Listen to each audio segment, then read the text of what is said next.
Hello tout le monde! Hello, hello! J'espère que vous allez bien. J'espère que vous êtes en forme en ce mardi matin, enfin mardi fin de matinée plutôt.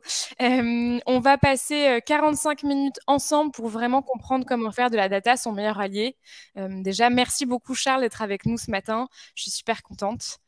Ça va être 45 minutes, du coup en échange vraiment. Je vais poser des questions à Charles qui pourra répondre et vous partager tout ce que lui il a à vous partager. Si vous avez des questions, vous avez le chat de votre écran où vous pouvez écrire.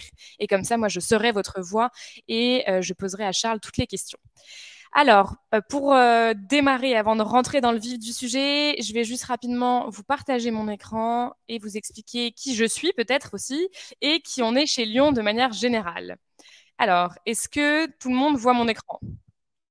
Est-ce que Charles, au moins, tu vois mon écran? Ouais, je vois super bien ton écran, merci beaucoup.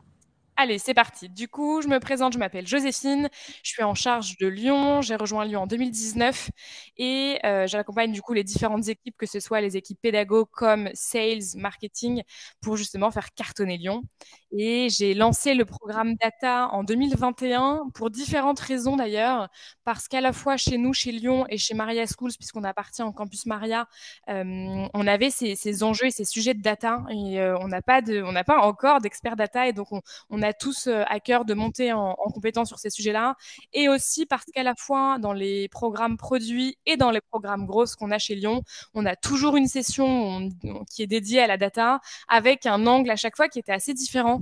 Et donc, c'est là où je me suis dit qu'il y avait vraiment quelque chose à faire. Et puis, évidemment, vous êtes tous d'accord avec moi parce que vous êtes tous connectés aujourd'hui. Donc, ça veut dire que l'enjeu de la data est clé aussi pour vous. Rapidement, du coup, sur Lyon, j'ai vu qu'il y avait des alumni dans les inscrits, dans les présents. Donc, je suis super contente. Ça fait plaisir de voir que vous continuez à nous suivre et que vous continuez de venir apprendre chez nous. Pour ceux qui ne nous connaissent pas encore, on est du coup Lyon, l'école de l'art entrepreneurial. Pas du tout dans le sens où on doit tous être des entrepreneurs, mais dans le sens où on peut tous être entreprenants dans notre vie professionnelle pour y être plus épanouis.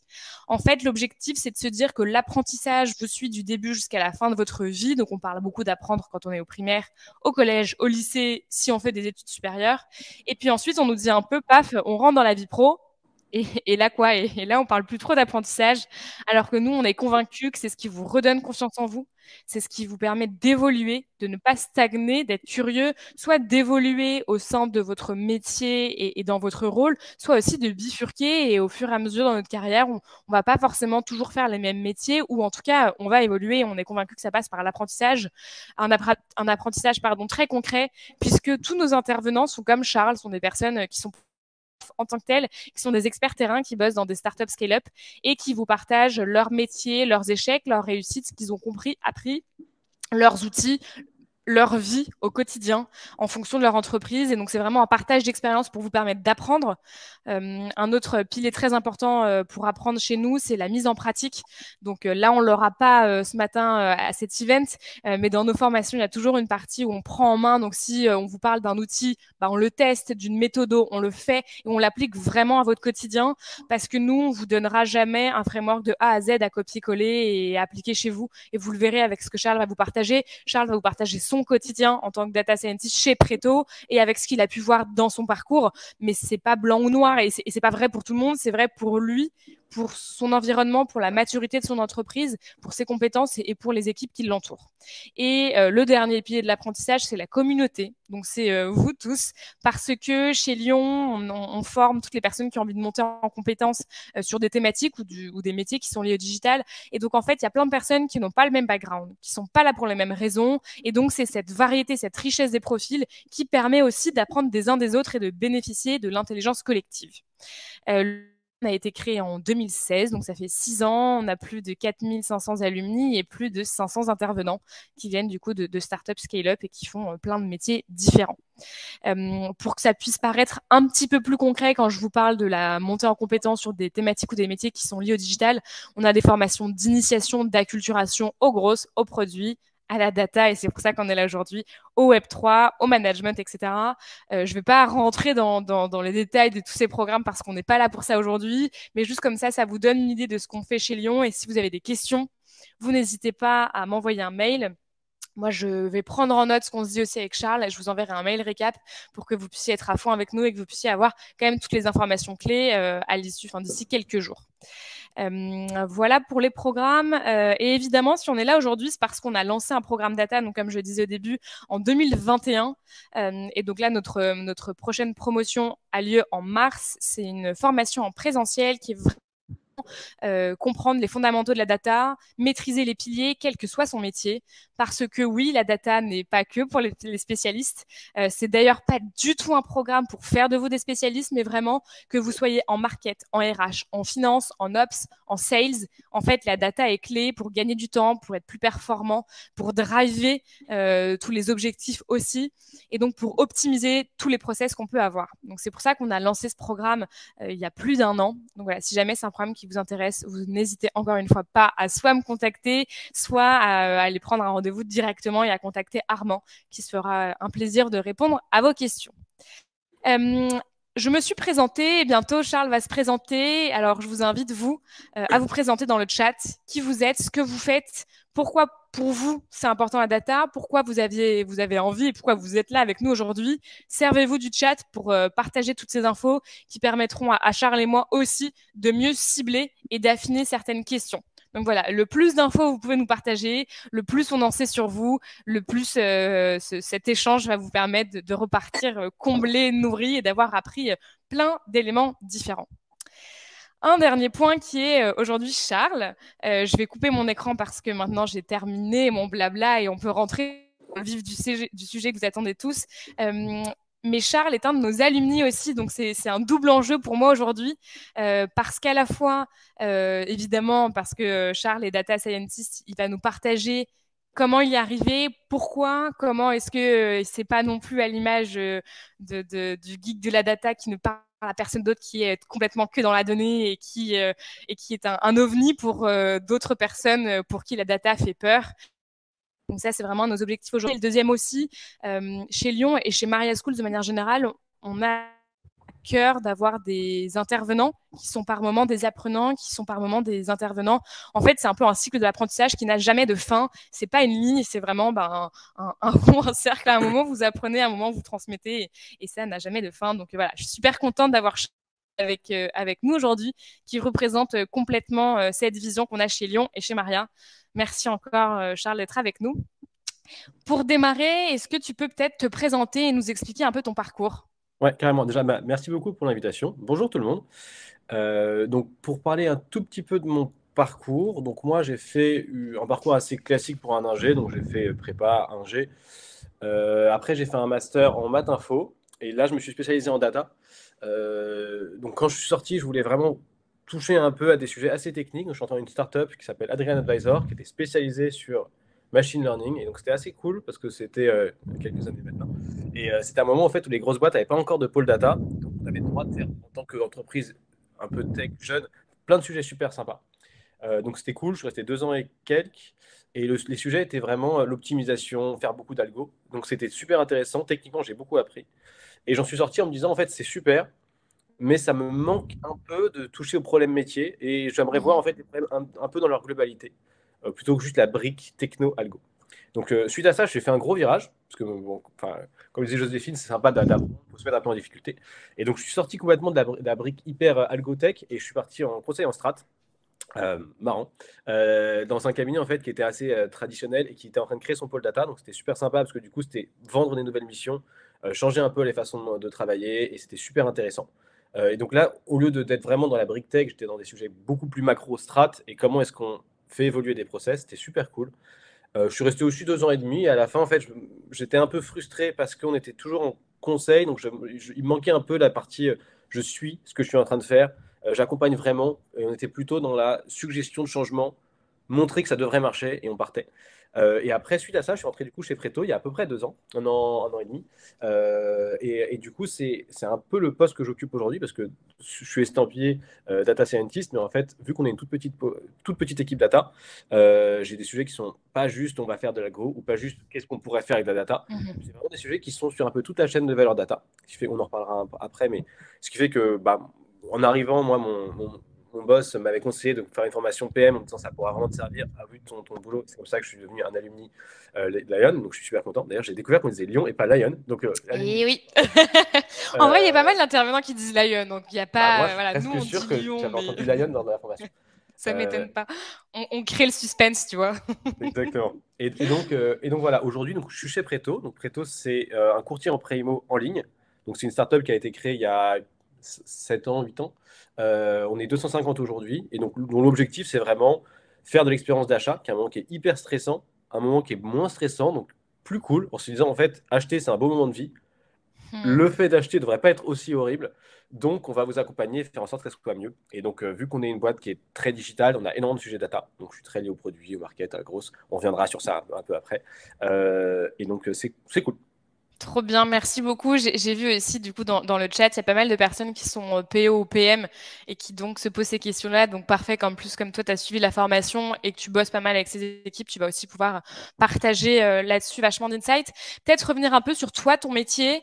Data scientist, qu'est-ce que c'est et comment toi, ça s'applique chez Preto? Ouais.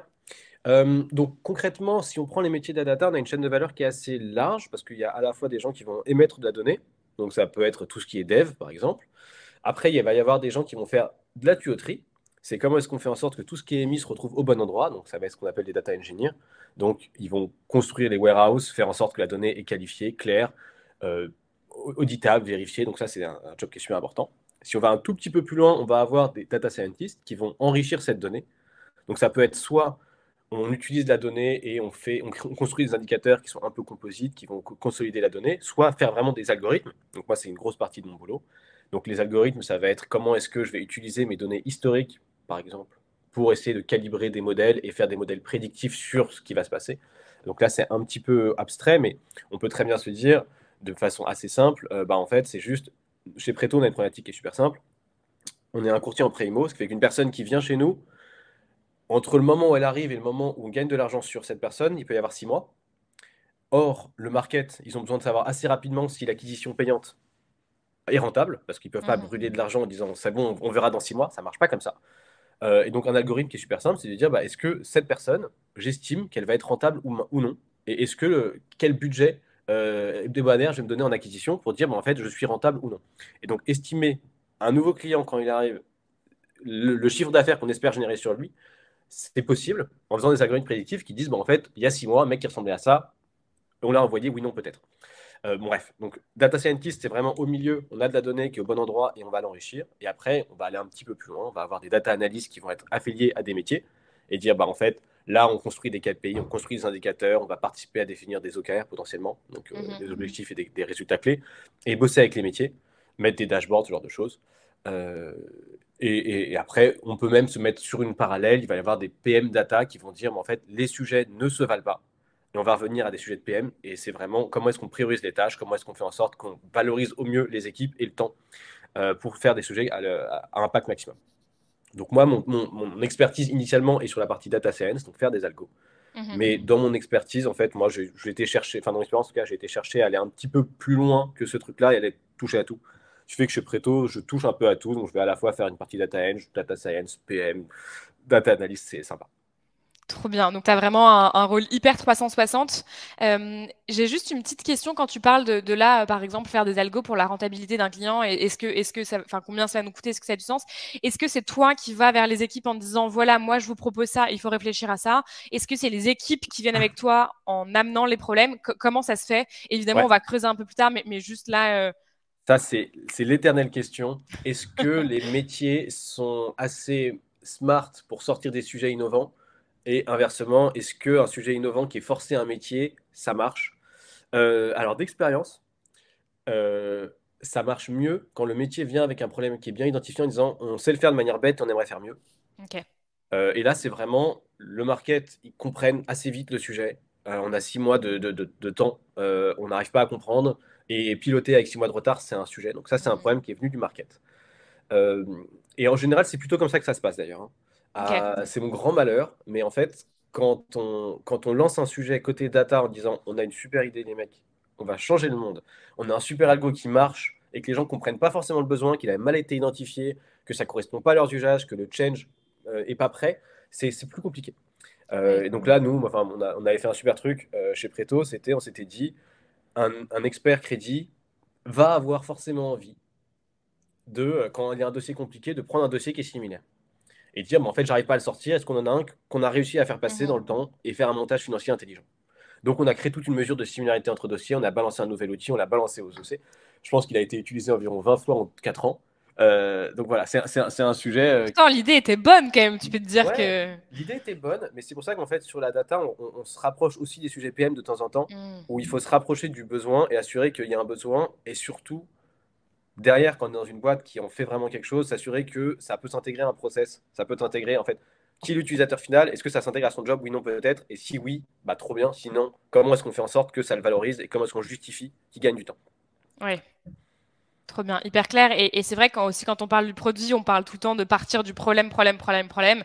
Et en fait, ça, c'est un petit peu la même démarche. Du coup, c'est vraiment où est le Ouais, problème et voir les oui, options. exactement. Mais de temps en temps, le problème qu'on va avoir dans une entreprise, c'est que les gens sont silotés sur leurs problèmes, et il peut y avoir des sujets strates un peu plus Mhm. importants que les différents silos.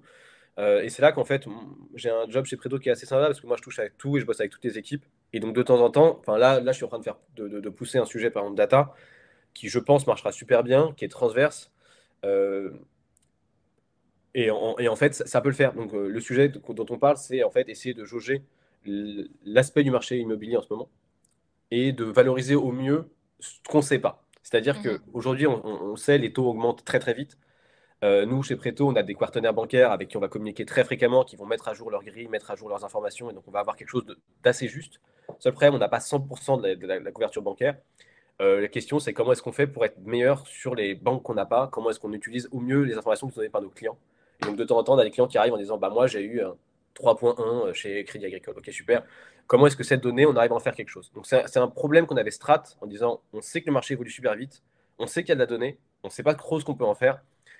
Et c'est un sujet du coup qu'on est en train de pousser et ça vient plutôt de la strat qu'une identité métier. Ok. Et est-ce que chez Preto, tu peux peut-être nous parler de justement la team data, comment vous êtes organisé, combien vous Ouais. êtes et avec quelles équipes vous bossez le plus, comment ça se passe concrètement, Mhm. la team data et le reste?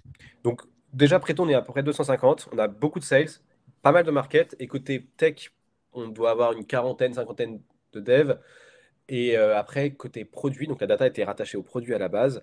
On était deux en data en CDI. On avait un à deux stagiaires. Donc un data eng, un data scientist. Et Mhm. après, bon, des design, des PM côté produit. Donc ce qui est intéressant, c'est que nous, on est vraiment rattaché produit et pas côté tech. Ce qui reboucle assez bien avec ce que je te disais. Et ça, moi, je m'y connais pas trop, mais est-ce tu connais beaucoup d'entreprises qui font comme ça? Est-ce que justement, il y en a pas beaucoup et tu penses que c'est une bonne pratique à mettre en place? Comment tu te situes là-dessus? Ah, En fait, pour moi, ça correspondait parfaitement à mon profil. Côté data eng, finalement, on a fait un shift et on a séparé la partie data eng qui est partie côté tech, donc beaucoup plus Ok. proche des devs, et on a laissé la partie data science et data analyst, en gros, côté produit, ce qui me semble faire. Et Hmm. moi, dans les discussions que j'ai eues avec les gens, ils étaient totalement alignés avec ça, parce qu'en fait, enfin, l'intérêt du produit, c'était beaucoup plus en discussion avec les métiers normalement. Et tu as vraiment Ouais. tous les PM qui sont censés faire tampon et protéger les devs et s'assurer que un seul interlocuteur pour un seul sujet. Côté data, on essaie d'avoir la même relation parce que c'est très similaire, c'est juste des sujets spécifiques, un peu plus techniques. Et donc, je pense que c'est une bien de. Enfin, je trouve très logique en fait que tu aies des data côté produit et si tu as la capacité, des data plutôt des data eng du coup côté tech. Ok. Et toi, là, tu vois, pour les gens qui sont amenés à bosser beaucoup en data et à optimiser leur quotidien grâce à la data, tu penses que c'est quoi les compétences clés pour se familiariser et commencer à se lancer et devenir un peu plus data-oriented? Bah, en fait, je pense que déjà, il faut pas avoir des gros mots comme ça. Je pense que avant tout, avant d'avoir des gens qui ont des data oriented ou des machins, tu as une ADN de boîte. Et chez Preto, c'est cool parce que c'est vraiment ça. C'est pas les gens qui sont motivés à dire je vais être data Mhm. oriented. On a une ADN de boîte où c'est le sujet. Donc quand j'étais avant enfin quand je bossais avant pour des grosses banques, grosses assurances en conseil, c'était atroce parce que les mecs ils avaient un Excel avec un modèle, des données, ils se l'envoyaient, ils mettaient des gros noms en disant c'est de la donnée du 1er janvier, machin, et ils se partageaient des trucs, donc la donnée était dupliquée, jamais la même, chacun travaillait sur son modèle et c'était horrible. Chez Preto c'est pas ça. Donc on va avoir des gens qui sont pas du tout des data guys, qui bossent énormément avec la data. Mhm. Et donc par exemple, bah, tous nos PM vont faire ça, tous les experts métiers sur certaines verticales vont faire ça. Et comment ça marche? En fait, on utilise du coup une warehouse qui est assez pratique, donc BigQuery, pour que toute la donnée soit centralisée. Et les métiers sont formés à avoir la main dans la donnée. Et qui forme? Nous. Donc, Ok. y a vraiment un aspect d'accompagnement hebdomadaire où on va dire, bah, en fait, on va vous montrer, on va vous former. Quand il y a des sujets, bah, on va organiser des grosses sessions en disant, bah, en fait, on va montrer, on va vulgariser. Et l'objectif, c'est, enfin, moi, j'ai un outil qui est super simple, c'est passer 0% de mon temps à faire des queries SQL pour répondre à des demandes. Donc, par exemple, enfin, j'ai déjà été dans des situations comme ça quand je suis arrivé. On demande, on a eu combien de clients cette semaine? Et du coup, on va stopper des gens qui sont en train de faire des trucs qui sont un peu plus compliqués sur des questions à très faible valeur ajoutée. Et les demandes entrantes comme ça, c'est pas une bonne chose parce que les métiers ralentissent, Mhm. sentent qu'il y a un peu un problème sur l'accès à la donnée. Ensuite, on rend la data bloquante dans la société parce que si on a, entre guillemets, si t'es pas pote avec le data guy, t'avances pas dans tes sujets, ce qui est pas Ouais. sain. Et les data guys, du coup, sont cramés en termes de capacité. Donc, l'objectif, c'est d'avoir une ADN de boîte qui marche bien, où en fait, la donnée, c'est pas hyper compliqué, hyper abstrait, et on fait des trucs incroyables. C'est déjà se dire, bah, moi, j'ai des sujets qui sont super simples. Je veux savoir le nombre de gens qui s'inscrivent. Bon.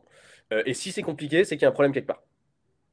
Et par contre, derrière, on met en place tous les outils, tous les machins pour que moi, métier, sans être une brute de technique, sans vouloir coder quoi que ce soit, j'ai accès à cette donnée facilement sans emmerder personne et instantanément. Et du coup, ça, enfin, aujourd'hui, c'est comme ça qu'on marche chez Preto. Et quand la team data forme les différentes équipes métiers justement à ces nouveaux outils, ou tu vois, en fait, c'est aussi changer la façon de faire de ces équipes. Ouais, Comment c'est pris? Parce qu'aussi les équipes ont leur to-do, ont leur challenge, ont le reste, quoi. Et comment vous arrivez à les faire adopter pour que ça leur simplifie la vie et ouais. pas que ça devienne on nous fait chier à nous changer tout le temps des outils, on comprend pas nous nos besoins. Enfin, comment vous arrivez à être vraiment main dans la main avec eux et pas vu comme des personnes qui vont rajouter à leur quotidien? Ouais, alors en fait, il y a deux sujets, du coup, là-dedans. Il y a un, les clients sont consommateurs de données, et comment est-ce que tu fais en sorte qu'ils y accèdent le plus facilement possible? Je vais zoomer là-dessus après. Et après, tu as la data va pousser des nouveaux sujets. Je skip complètement la partie la data te pousse un nouvel outil, un nouveau process. On va juste te dire, je suis en market et je veux avoir des données de manière facile. Mhm. Le seul problème, c'est que c'est sur une warehouse qui est BigQuery. Moi, j'y comprends rien. Avant, j'avais des reports Excel qui tombaient tous les mois. Maintenant, on me demande de faire des trucs, aller chercher dans des tables. C'est super compliqué. Euh, En fait, il faut vraiment se rappeler. Il faut pas dans ce cas-là, le sujet, c'est pas tant leur dire c'est plus facile, c'est plus difficile. C'est juste leur dire, bah, en fait, c'est quoi ton besoin et comment est-ce qu'on fait en sorte que tu réussisses à accomplir ce que tu veux faire le plus rapidement possible. Et si c'est pas un gain de temps, c'est qu'il y a un problème quelque part. Et si un mec du market s'arrache les cheveux parce qu'il doit chercher partout pour avoir une information, c'est qu'il y a un truc qui a mal été fait avant. Et donc, c'est vraiment un sujet de responsabilité, ownership, Mhm. et définir clairement des périmètres de qui fait quoi. Et donc, chez Preto, on a essayé d'être assez clair sur ça. Donc, on a splitté la chaîne de valeur data en trois parties. Il y a la partie bronze, c'est la donnée la plus brute qu'on va avoir. Donc, ça, c'est les devs qui sont en charge de les mettre et vérifier la qualité. La partie silver, en gros, c'est toute la toutouille au milieu qui dit, bah, en fait, on a plein de données brutes, on va les mélanger, les cleaner, les arranger, les harmoniser. Et la donnée gold, c'est la donnée la plus facile d'accès. Et l'objectif, c'est, en gros, pas plus compliqué qu'un TCD pour sortir des chiffres. Et donc, quelqu'un qui sait faire de l'Excel, ce qui est le cas de la plupart des gens qui bossent sur des chiffres, doit pouvoir l'utiliser facilement. Ok. Et donc, en gros, chez nous, tous les métiers sont censés faire leur dashboard tout seuls en faisant des trucs pas plus compliqués que le clic-bouton sur des groupes by, quoi. Et donc, ils font des TCD, sauf que la donnée qu'on leur met derrière est super claire, facile d'utilisation. Et s'ils ont un besoin qui est nouveau, et ben, on dit trop bien, on remonte. Est-ce qu'on l'a au milieu? Non. Bah, dans ce cas, est-ce qu'on l'a au début? Non. Bah, il faut la générer, d'accord. Maintenant qu'on l'a générée, comment est-ce qu'on la met avec d'autres choses? Et Mhm. comment on la remonte à des gens accessibles, faciles d'accès? Et en fait, c'est juste être super clair sur enfin, qui touche à quoi Ouais. pour que ça soit le plus fluide possible pour tout le monde. Parce que le problème, en fait, vient en général du flou artistique qu'il y a entre j'ai un besoin et je sais pas où c'est. Ouais, et c'est j'ai un besoin, j'ai l'impression que ma donnée, elle est dans plein d'outils différents, qu'elle est pas mesurée de la même façon partout, donc j'arrive pas à la comparer, Ouais. j'arrive pas à unifier le tout, je sais Ah pas bah, où est-ce que je dois le noter non plus. les sujets d'uniformisation, c'est vachement important sur ça, parce que nous, on avait des gros problèmes de, en fait, chaque team va s'arranger dans ses définitions pour arranger ses objectifs. Donc, par Mhm.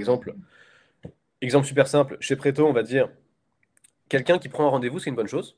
Parce qu'on va avoir beaucoup de leads qui vont pas prendre rendez-vous parce qu'ils veulent juste avoir des informations sur leur taux, sur les trucs comme ça. Et ensuite, le marketing avant avait sa propre définition en disant bah, en fait, quelqu'un qui a reçu un mail 2-3 heures avant, c'est bon, c'est de l'activation par le marketing. Les ops allaient avoir un truc en disant bah, en fait, si un jour il s'est fait contacter par téléphone par quelqu'un, alors c'est nous. Le produit allait dire bah, en fait, s'il a pris rendez-vous spontanément sur le produit, même s'il s'est fait appeler par quelqu'un 2 semaines avant, ça va être nous. Et donc on arrivait sur bah, c'est cool. on a plusieurs définitions différentes, ce qui fait qu'on a 140% d'activation théorique par rapport à l'activation réelle, parce que tout le monde se double compte en fait dans toutes les directions. Euh, et ça, c'est pas les sujets des métiers en fait. C'est un problème clairement de Mm. data, de strate de boîte, de transparence boîte, en disant en fait non, on met autour de la table toutes les bonnes personnes, on définit clairement, même si on n'est pas d'accord et que la définition va changer, on la met à un seul endroit, on a un placeholder où les gens savent que c'est cette donnée qui est disponible ici et qui est mise à jour par ça et maintenue par un tel. On a de la doc, on met des Notion par exemple. C'est des définitions qui vont changer, mais on harmonise un maximum, quoi. Et vous avez quoi comme outil de manière générale chez Preto et comment est-ce que les personnes savent où trouver la donnée, sur quel outil et comment s'en servir? Un peu. Alors déjà, au-delà de l'outil, on a essayé de créer une communauté autour de la data. Donc on a identifié les gens qui sont des gros consommateurs, qui soient producteurs ou consommateurs d'ailleurs, on les met au même endroit. Et on ritualise un peu la chose. Donc toutes les semaines, on se fait un point en disant, bah, en fait, ça va péter. Qui va être malheureux? On en discute. Ou alors, ça, on est en train de changer la définition, etc. Donc c'est assez important parce que du coup, quand il y a des nouveaux... Chez Preto, on bosse avec des batchs. Les batchs peuvent changer des choses. Et en fait, moi, je vais pas être au courant de tout. Et c'est important que en fait, des gens qui sont honneurs de batch disent, bah, en fait, tout le process client, on est en train de le mettre à jour. Donc ça va changer. Qui est impacté? Et on en discute et il n'y a pas de mauvaise surprise. Donc on a ces points hebdo et associé à ça, on va avoir des notions en fait où on va par grande thématique, par grand moment du parcours, on va avoir en fait des personnes qui vont être pingées dès qu'il se passe quelque chose et ils peuvent suivre la chose de manière asynchrone en fait en disant bah, en fait sur le sujet de l'activation, il y a eu une itération en janvier, une itération en décembre dernier et voilà ce qu'on a changé, pourquoi. Et à chaque fois en fait on va essayer de plus ou moins bien, mais on va essayer de hiérarchiser nos notions parce que notion c'est trop bien mais ça on peut être assez facilement perdu dans la quantité de docs. Complètement, ouais. Euh, et Et donc, on nous, sait on plus où essaie. regarder et ça Ouais. nous prend un temps et ouais, Et donc, nous, vraiment, on a un Notion unique pour tout ce qui est sujet data, avec derrière, par grande thématique, une autre page, et sur chacune de ces pages, des liens vers d'autres Notion. Et donc, en fait, on essaie, en tout cas, d'avoir une vision qui est assez hiérarchique sur, enfin, grand thème, sous-thème, problème, itération. Ok. Et en termes d'outils, est-ce que tu peux nous expliquer un petit peu peut-être ce dont vous utilisez chez Preto? Ouais. Donc, notre stack, du coup, c'est du BigQuery. Donc, on utilise vraiment les outils Google. Donc, toutes les données vont être stockées sur BigQuery. Donc, c'est des queries en SQL. Donc, c'est assez pratique. C'est pas très cher en stockage, c'est facile d'accès, on peut faire plein de trucs. Et l'avantage énorme sur ça, c'est que derrière, on peut le lier à plein d'autres outils faciles. Donc, exemple, je vais avoir des gens qui sont des experts d'Excel, tu peux directement lier ton BigQuery avec du Google Sheet. Et ce qui fait que une personne qui est en train de développer des algos va utiliser la même donnée qu'un analyste qui bosse sur CG Sheet et qui fait des TCD et des trucs comme ça. Euh, donc ça, c'est vachement bien. De la même manière, on utilise Metabase. Donc Metabase, c'est notre outil de visualisation. Ok. Qui se branche hyper bien avec BigQuery également. Et donc, ça va marcher hein, comme un Power BI, comme un tableau, Mhm. comme un Data Studio. On trouve que Ok. c'est un peu plus ergonomique.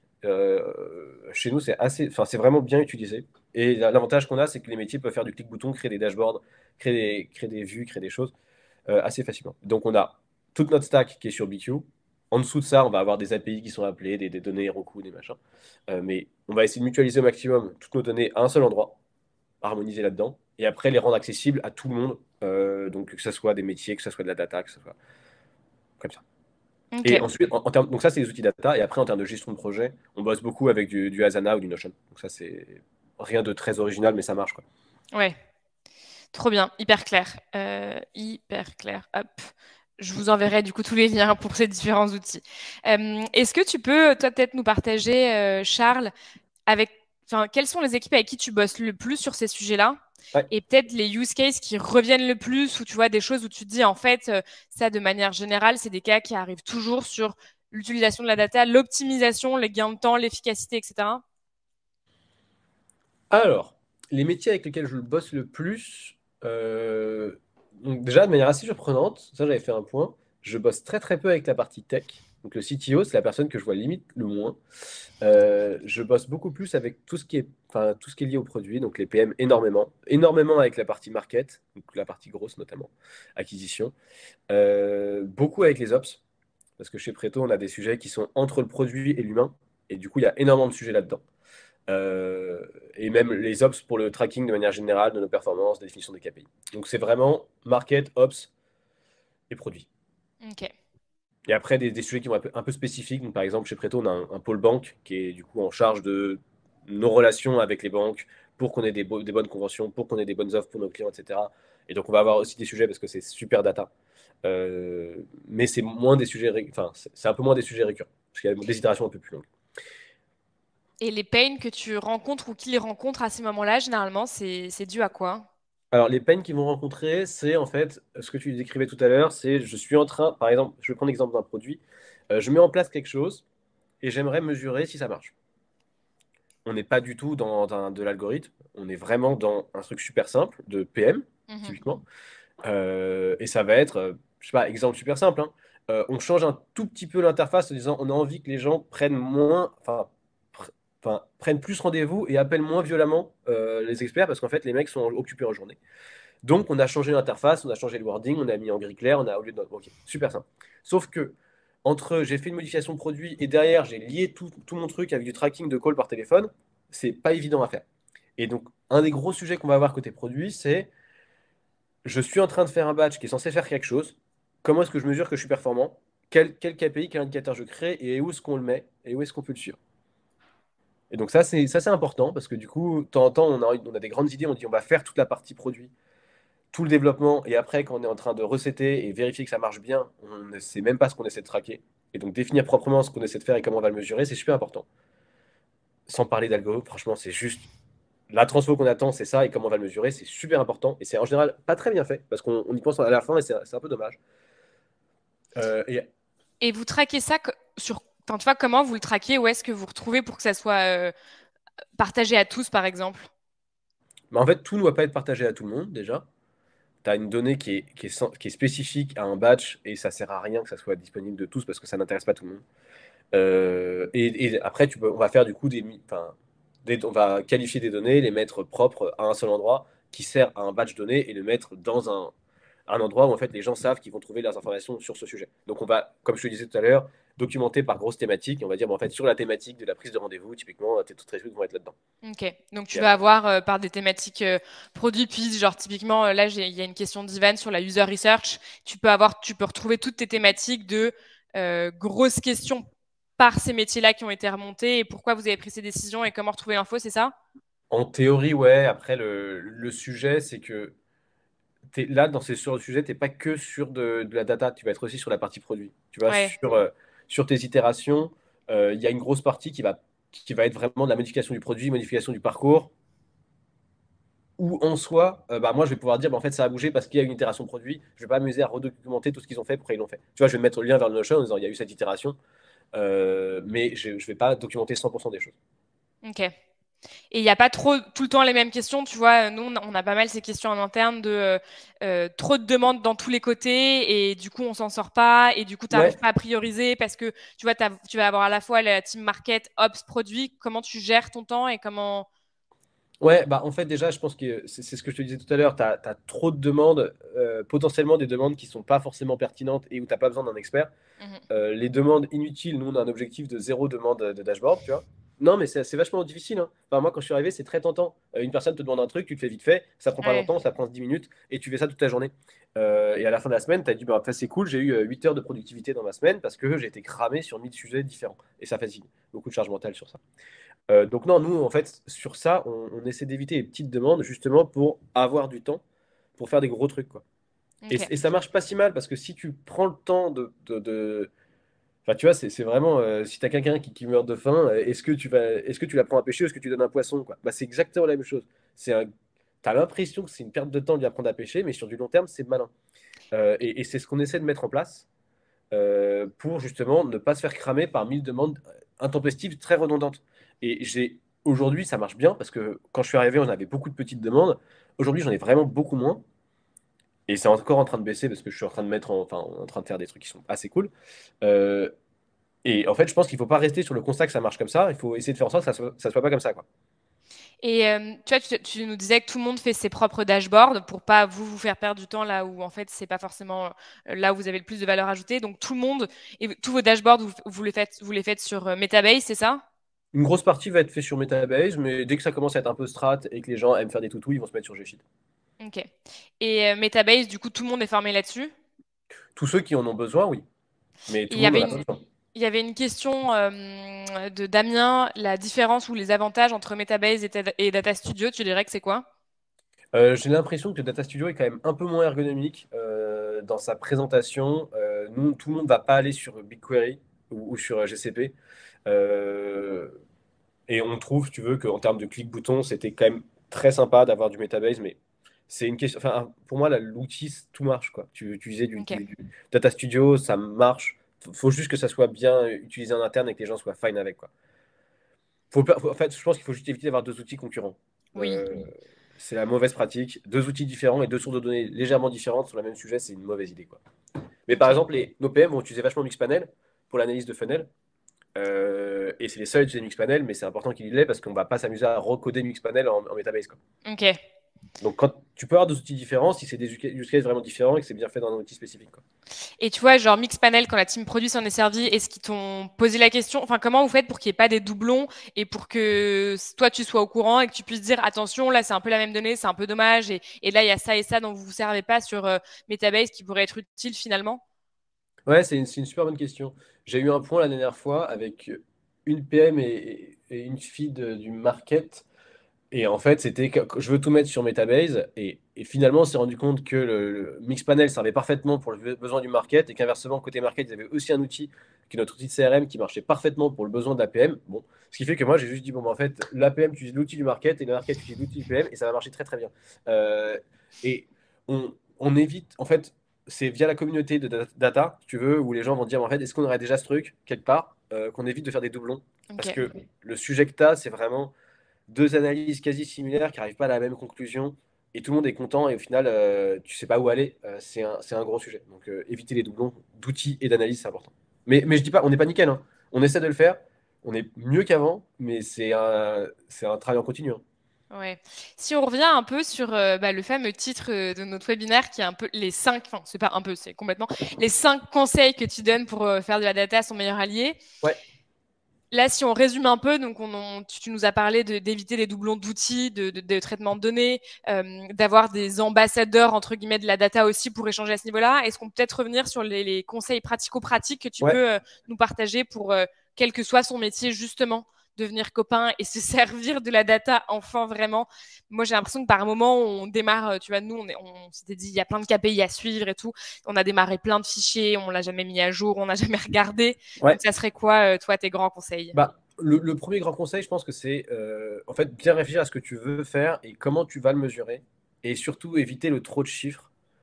Nous, on a eu cette itération aussi chez Prezzo. On avait un dashboard. Au début, tu dis, ah, trop bien, on a les 5 trucs clés. Et, ah, on va rajouter ça, on va rajouter ça, on va rajouter ça. Tu te retrouves avec un truc où il y a 45 graphes qui bougent tous les jours. Tu dis, bon, en fait, je peux pas. Mm. Donc, te limite, enfin, savoir se limiter à ce qui est vraiment pertinent et définir, tu vois, ce qui est vraiment du KPI clé et ce qui est du focus qui n'intéresse pas tout le monde.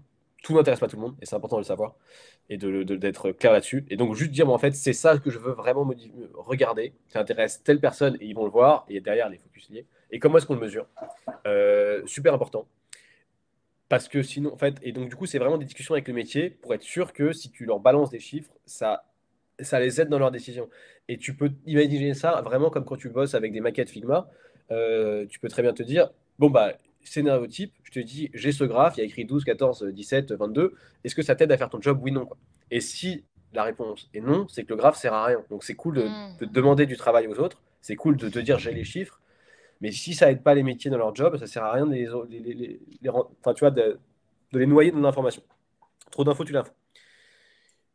Donc, première chose, vraiment savoir ce qu'on veut faire et comprendre comment on va le mesurer, et c'est super important. Deuxième grande chose, c'est une fois qu'on sait ce qu'on veut mesurer, qu'on a compris comment on allait le capter, s'assurer que la donnée première, elle est bonne. Et donc ça, c'est vraiment de temps en temps, enfin moi, dans mon expérience, il y a des moments où tu discutes beaucoup plus de la façon dont ta donnée est mauvaise et comment est-ce que tu as essayé de la réparer que du constat sur la donnée. Euh, Et chez Preto, moi, une expression que j'ai entendue qui était sympa, c'est en fait, on aimerait plus parler de la météo que du thermomètre. Et c'est vraiment ça. De temps en temps, tu crées des KPI qui sont super alambiqués parce que tes données, elles sont pas bonnes. Et tu dis, ouais, mais en fait, entre octobre et novembre, on sait que ça a sauté, donc on a mis un patch sur ça, ça, ça, ça. Oui, mais donc là, on n'a rien à dormir. Et en fait, tu arrives, tu dis, je comprends plus rien parce que mon thermomètre a changé. Donc, j'arrive même plus à analyser mon truc. Et c'est un peu le shit in, shit out, quoi. Si ta donnée première, elle n'est pas claire, tu peux faire ce que tu veux, la tenter de direction, tu peux tout prouver, et ça vaut le coup de passer plus de temps à dire, en fait, ce que je voulais faire, c'était ça. Je l'ai mesuré comme ça, et la donnée première, elle est clean, et je vérifie qu'elle est clean. Donc vraiment, qualité de la donnée, une fois qu'on sait ce qu'on veut faire. 3, c'est à niveau d'entreprise, vraiment uniformiser cette vision de la donnée, parce que, ce qui est sympa, c'est qu'en fait, ça te crée une émulation autour de la donnée, ça évite que les gens bossent en silo sur des trucs concurrents. Donc, si tu as un problème dans ta donnée, s'il y a un indicateur qui pète parce que ton produit a changé, parce qu'un event a sauté, parce que j'en sais, mille raisons possibles, en fait, tu le vois beaucoup plus vite que si tu es tout seul en chambre à tenir une boîte de 250 personnes et tu peux pas tout suivre. Donc, nous, ce qui est sympa, c'est que on a vraiment beaucoup de gens qui utilisent à peu près la même chose. Et quand ça pète, on le sait assez vite parce qu'ils sont pas d'accord. Et quand il faut faire des mises à jour, on le fait. Et c'est vraiment agréable. Donc, uniformiser la vision de la donnée, uniformiser des grosses définitions clés entre les différents pôles, c'est pas évident, transverse, mais super intéressant et hyper impactant. 4, je mettrais empower les métiers. Donc, c'est vraiment leur donner la main dans la donnée, désacraliser le truc, essayer à tout prix d'éviter le poste de c'est moi qui tiens les clés et donc c'est moi qui contrôle la boîte parce que c'est pas intéressant pour les gens en fait, parce qu'ils font des tâches inintéressantes. Et rappeler au Datadog que en fait, faire des queries inutiles pour calculer le nombre de machins, c'est pas gratifiant en fin de journée. Et donc ça ralentit les métiers, ça donne des tâches pas intéressantes aux data. Et en fait, dès le début, te dire comment est-ce que mon métier n'a pas besoin de la data et comment ma data n'est pas bloquante, c'est super important pour tout le monde. Et ça va plus vite, les gens sont plus contents, ça marche mieux. Et comment concrètement tu le fais? Donc, tu as une partie formation dont tu nous parlais où tu Ouais, formes les équipes.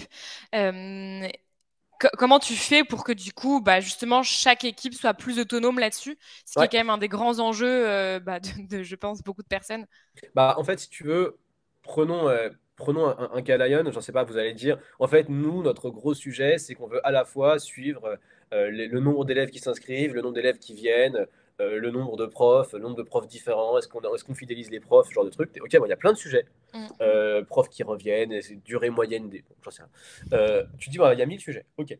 Derrière, tu dis, en fait, j'ai un sujet de élève. Donc, bah, en fait, tu as envie de dire, en fait, je vais avoir une donnée élève où je vais mettre toutes les informations qui peuvent servir à tous les métiers. Et donc, une ligne égale un élève, et derrière, tu vas tout mettre quand il est arrivé, le Mm. nombre de cours qu'il a suivi, cours 1, cours 2, cours 3. Tu mets des tags sur tout ce qu'il a pu faire. Tu dis, OK. Donc, à un moment donné, tu t'intéresses à un élève, tout est là-dedans. Et si c'est pas là-dedans, tu vas frapper les data en disant, en fait, il manque ce truc, j'ai un besoin métier, mais tu sais que c'est au même endroit. Et donc, c'est assez pratique. Après, tu auras ton sujet RH, enfin, prof. Tu diras, bah, je sais que là-dedans, je devrais avoir toute ma donnée sur les profs. Et s'il manque des trucs, tu dis c'est pas normal. Et en fait, ne serait-ce que sortir tes grandes thématiques en disant je sais que c'est des sujets qui vont toucher à mes cours, à des élèves, à des trucs, et tout doit être au même endroit, facile d'accès avec juste des groupes by. Déjà, tu rentres dans un mindset où tu lui dis le métier, ils ont pas besoin. Enfin, si ça manque, ils savent où ça doit aller, et ils savent en gros à quoi ça doit ressembler. Et en fait, imposer un espèce de format type en disant bah en fait, une ligne égale un élève, une ligne égale un cours égale un machin, et derrière tout ce que tu veux comme information, on le remontera. C'est important. Donc ça, c'est un job, si tu veux, que tu vas faire côté data assez vite en disant, au lieu de faire d'analyse unitaire, on va se poser la question macro, qu'est-ce que tu veux faire? Vision par élève, vision par cohorte, vision par promo, j'en sais rien. Et derrière, tu dis, bah, maintenant qu'on a ce truc, bah, on va itérer dessus, amélioration continue, qu'est-ce qui manque, qu'est-ce qu'il y a en trop, qu'est-ce qu'on peut. Et une fois que ton métier a compris comment ça marchait, où était la donnée, et en gros, qu'il doit juste faire des groupes by, les itérations sont vachement plus simples en fait. Hyper clair. Je t'ai bloqué, Euh, ça c'était ton point 4. Ouais, non, mais c'est super bien. Et ensuite, tu vois, tu as, les boucles de feedback qui sont importantes parce qu'en Mm. fait, quand tu fais du produit, quand tu fais du développement, c'est vachement plus facile d'avoir des utilisateurs qui disent c'est bien. Tu as un bouton, tu vois tout de suite l'ergonomie, tu as des maquettes, enfin, c'est beaucoup plus rapide. Dire la qualité est de bonne qualité, c'est moins facile, c'est moins naturel, surtout si tu as enfin, multitude de sources et que les gens savent plus du tout regarder. Et donc là, si tu veux dire, enfin, avoir vraiment une communauté d'utilisateurs, tu sais ce qu'ils utilisent et ils te font des retours assez souvent, c'est important. Et même, tu vas challenger, quand tu as des algos qui tournent, se faire challenger, définir aussi des métriques clés de suivi de la performance de ton algo dans le temps. Parce que, enfin, tu vois, chez Preto, on va avoir par exemple un algo qui va, je sais pas, bah, revenons sur estimer le chiffre d'affaires qu'on va générer sur une personne donnée. C'est un truc qui a été entraîné sur l'historique, forcément. Sauf qu'aujourd'hui, le marché immobilier a vachement changé. Mhm. Je ne sais pas si vous avez suivi, mais le taux d'usure, ça bloque beaucoup de gens. Les crédits sont très chers, donc il y a beaucoup de gens qui sont moins finançables. Ce qui fait que les gens qui ont servi à entraîner ne ressemblent pas trop aux gens qu'on a actuellement. Euh, Ce qui fait qu'aujourd'hui, enfin, tu vois, on a une période où le market, il surestimait complètement leur chiffre d'affaires, il brûlait comme pas possible. Tu te rends compte 3-4 mois plus tard que finalement, tu as cramé 2 fois trop d'argent. Euh, c'est un sujet, si tu veux, où c'est entre la responsabilité entre le métier et la data, mais tu es quand même content quand tu mets le moins de temps possible à te rendre compte. Et en fait, ça marche quand les gens comprennent comment c'est calculé, comprennent comment c'est utilisé, et ont des grosses métriques pour te dire ça marche ou ça marche pas. Et donc là, tu vois, le ça marche, c'est le chiffre d'affaires que j'ai prévu au mois d'avril, est-ce que oui ou non on l'a fait, tu vois. Et donc ça, Ok. avoir vraiment des itérations qui sont faciles avec des métiers qui comprennent comment ça marche, en gros, hein, pas dans les détails, mais comment ça marche, pourquoi ça ne pourrait ne pas marcher, et dire, bah, en fait, les mecs, ça marche pas, il faut qu'on fasse quelque chose, c'est super important, parce que sinon, tu te retrouves dans des trucs qui sont un peu dits, personne ne sait trop d'où ça sort, et quand ça marche plus, bah, c'est pas évident, et en fait, c'est un peu dommage. Donc vraiment, responsabilité aussi des métiers sur ce qu'ils utilisent, et favoriser le feedback, tu vois. La donnée, elle est jamais bonne, et c'est normal, tu vois. De la même Mhm. manière qu'un produit n'est jamais bon, et c'est totalement normal. Et ça vous arrive par moment d'avoir, tu vois, dans cette boucle de feedback, des gens qui vous disent non, mais ça sert à rien. Et en fait, c'est pas que ça sert à rien, c'est que ça leur prend trop de temps, c'est qu'ils l'ont pas mis à jour, et c'est tout ça qui fait que du coup, en effet, ça n'a pas servi parce que ça a pris trop de temps. Enfin, est-ce que vous avez par moment ces pains qui sont pas des pains de ça ne sert à rien, mais de en fait, ça prend trop de temps à faire ou Bah, ça, tu vois, du coup, tu te ramènes beaucoup. Enfin, tu te rapproches vachement plus d'un sujet de people et de change. Euh, donc, nous, tu vois, un exemple de use case qu'on a fait qui était comme ça, c'est on a mis en place un score de satisfaction qui te dit, en fait, tous les leads qui sont chez nous, à un instant T, on va calculer et estimer la satisfaction, à savoir la probabilité que le mec te mette un avis négatif dans la journée. ok, Ce qui est super important parce qu'on a un produit, enfin, on a un produit qui est top, mais derrière, on a une expérience humaine avec un expert qui va te gérer, qui est peut-être en vacances, qui est peut-être parti de chez Preto, etc., qui fait que tu peux, de temps en temps, te faire oublier dans le pipe et tu as un projet immobilier qui est urgent et le mec est en vacances. Ce qui est pas ouf. Et donc, la question, c'est comment est-ce que tu développes une partie tech pour lisser l'expérience client, même s'il y a beaucoup d'humains. Et ça, si tu veux, moi, quand j'ai commencé à mettre en place un score qui marchait super bien, mais qu'il n'y avait pas d'utilisateur parce qu'il n'y a pas de process, tu te dis, bah, en fait, je peux envoyer des pings en disant, Coco, lui, il n'a pas l'air content, mais si lui, il a déjà des rendez-vous dans la journée, il ne se passe rien. En fait, il voit pas pourquoi il le ferait, ça rentre pas dans sa to-do, et c'est pas évident. Et c'est pour ça que tu veux, ta data se rapproche vraiment d'un sujet de PM et people, parce que tu ne peux pas imposer un nouveau process data et espérer que les gens vont l'adopter tout seul en fait. Il faut que ouais. ça rentre dans leurs objectifs, il faut que ça rentre dans leur façon de bosser. Et si tu as un truc qui est concurrent ou qui marche pas avec leur façon de bosser, c'est qu'il y a un problème. Et donc, tu as une grosse phase de discovery qui est importante quand tu veux lancer un nouveau projet. Mais c'est la même chose qu'en PM. Si tu lances un produit qui sert à rien ou que tu lances un produit qui sert beaucoup mais qui rentre pas dans la to-do des gens et dans leur process, ça ne sera pas adopté.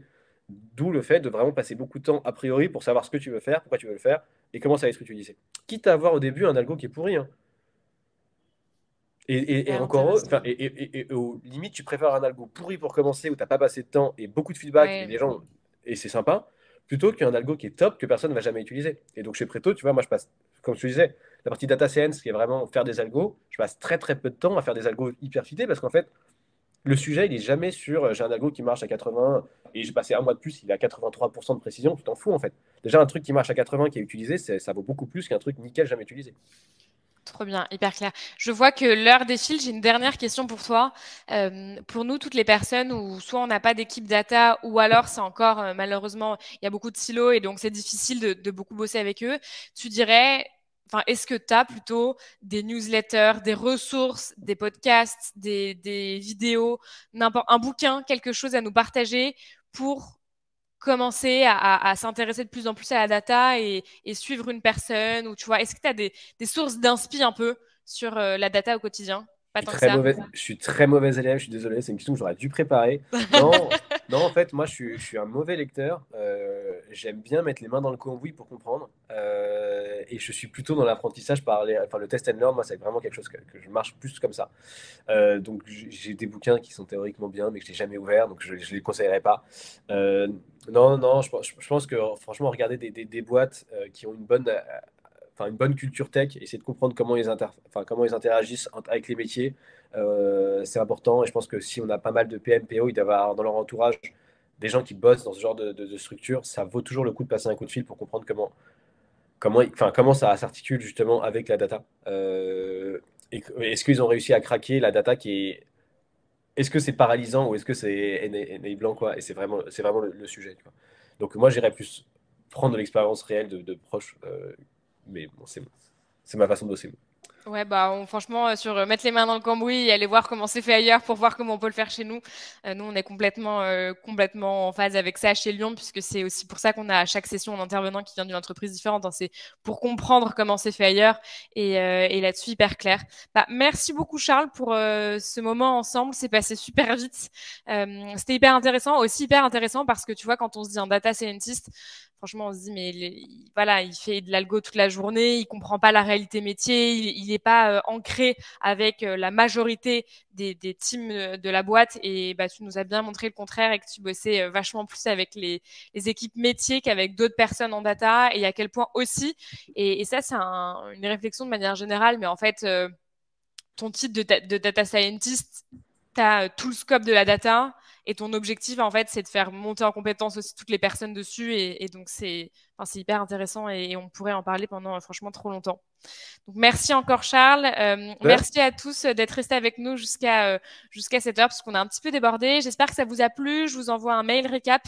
N'hésitez pas à continuer à nous suivre sur YouTube ou même sur LinkedIn. On a plein d'événements différents, on partage plein d'infos et on mettra ce replay dans quelques jours. Et si vous avez des questions de data ou autres, n'hésitez pas non plus à me contacter.